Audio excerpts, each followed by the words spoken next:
Hey everyone, today is Tuesday, April 21st, and technically I know Robert Pattinson by association.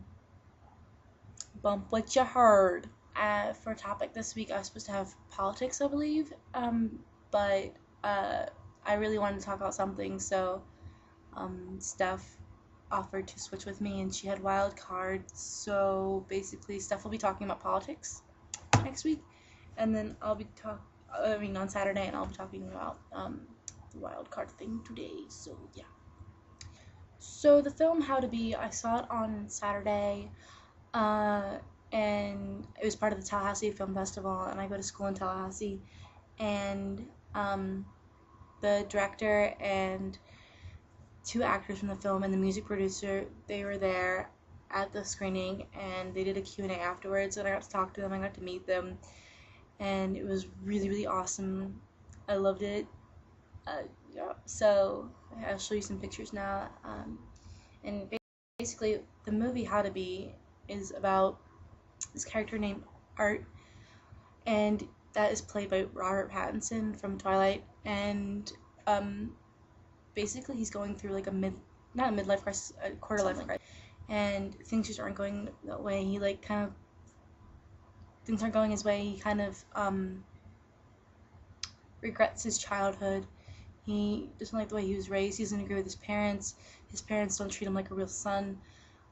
He doesn't have any friends, and the one friend that he does have doesn't listen to him. His friend actually has a phobia of like leaving, like his little flat, like things like that. And then the other friend that he has is from school, and he's just a ladies' man and has like this free lifestyle that Art cannot get into.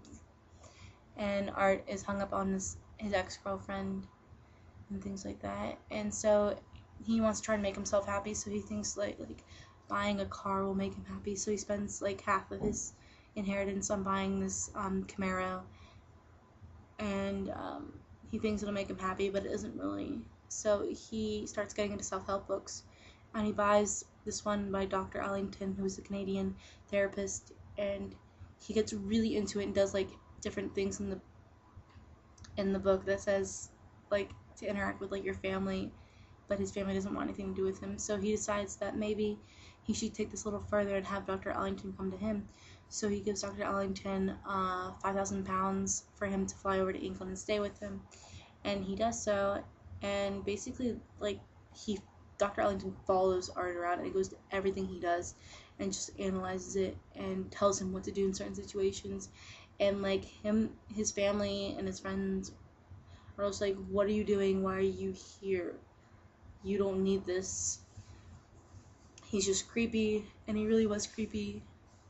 Yeah. So Art ends up finding that like he doesn't need him, and that he will make himself happy, and not anyone else, and nothing he does will like help outside of himself, like liking himself and accepting who he is.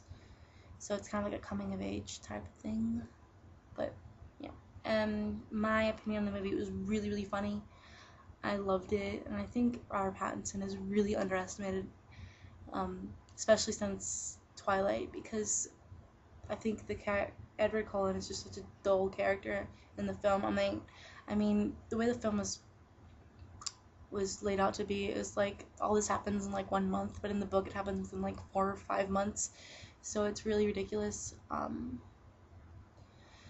Though, yeah, so the character of him portraying Art is so much better than him portraying Edward, and I think a lot of it also has to do with the director. And I told Oliver Irving, who's the director of How to Be, that Robert Pattinson was so much better in this film than like Twilight, and he should get more recognition as an actor and not just a pretty face.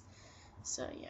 So Vanny asked yesterday what we like and dislike about our bodies, and one thing that I dislike about my body is that I have table for 2 arms, and basically that's when you go table for 2, please, table for 2, and your arm kind of like jiggles, and hence table for 2. It's like you're eating for 2 because you got big ass arms.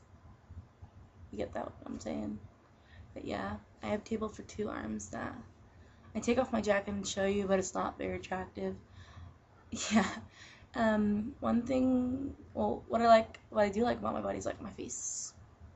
I mean, like, I have blemishes and stuff, but like, I like my eyes and I like my nose and I like my mouth.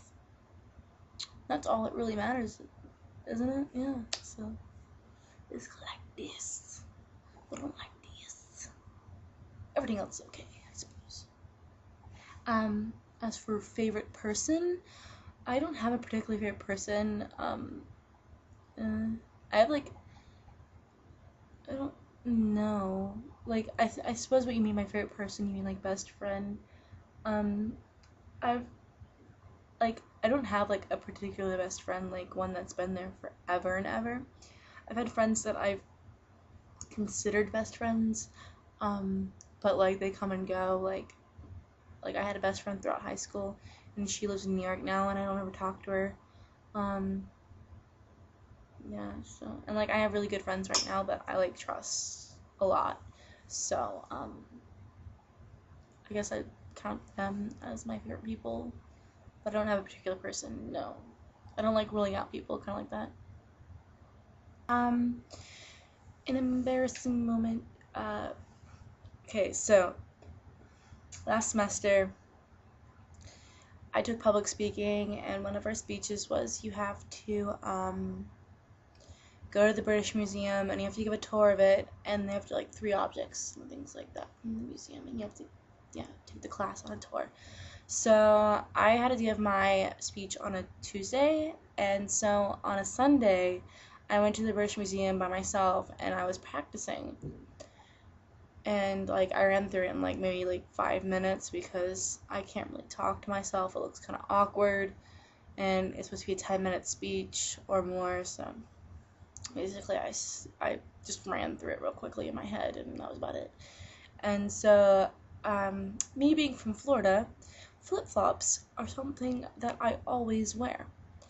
And even in like England when it was like freezing cold, I wore flip-flops, and people thought I was crazy, but seriously, like they're so easy, and I don't have time to put on socks and shoes, so flip-flops. But the bad thing about flip-flops is they don't have a grip on them. And I actually had the flip-flops I was wearing right here. Here. So like they don't have a grip on them or anything, like basically standard flip-flop. And it had been raining earlier that day, and yeah, I forgot about that. So I was walking out of the British Museum. There's like maybe like 15 steps in front of it, and I was walking down the steps and I slipped and I fell by myself in front of the British Museum, and it was on the weekend, so there was a lot of tourists there, and I was like, oh god. And this man came up to me and he was like, do you need help? And I was like, I'm fine, I'm okay. And I just got up and walked away. Like, I just went back to my flat. Thank God I lived a block away from the British Museum, seriously, because I would have like pissed myself if I had to go on the tube or anything. Oh. But yeah, basically, so that was my embarrassing moment. And the thing is, I went early in the morning, and none of my roommates had been up. So I was sitting at the kitchen table, and they came in and they were like, hey, what's going on? I was like, guess what I just did? And they're like, what? I fell in front of the British Museum. Or I called it the BM, like that was the nickname, the BM, instead of British Museum. It's easier to say. Yeah, so that was about that. So what kind of hobbies do I have? I like to crochet. I like to watch movies. I'm a very big movie buff. I like to read. I like to write. I like to like analyze things, and I like to ask questions. I'm a very analytical person. And I ask questions all the time. It's really bad. Like, my friends are like, I can tell you're a journalist because you ask questions all the time. I'm like, thanks. Right. So, yeah. Caroline, I'm running low on time, so this may sound cheesy, but it's definitely gonna rhyme.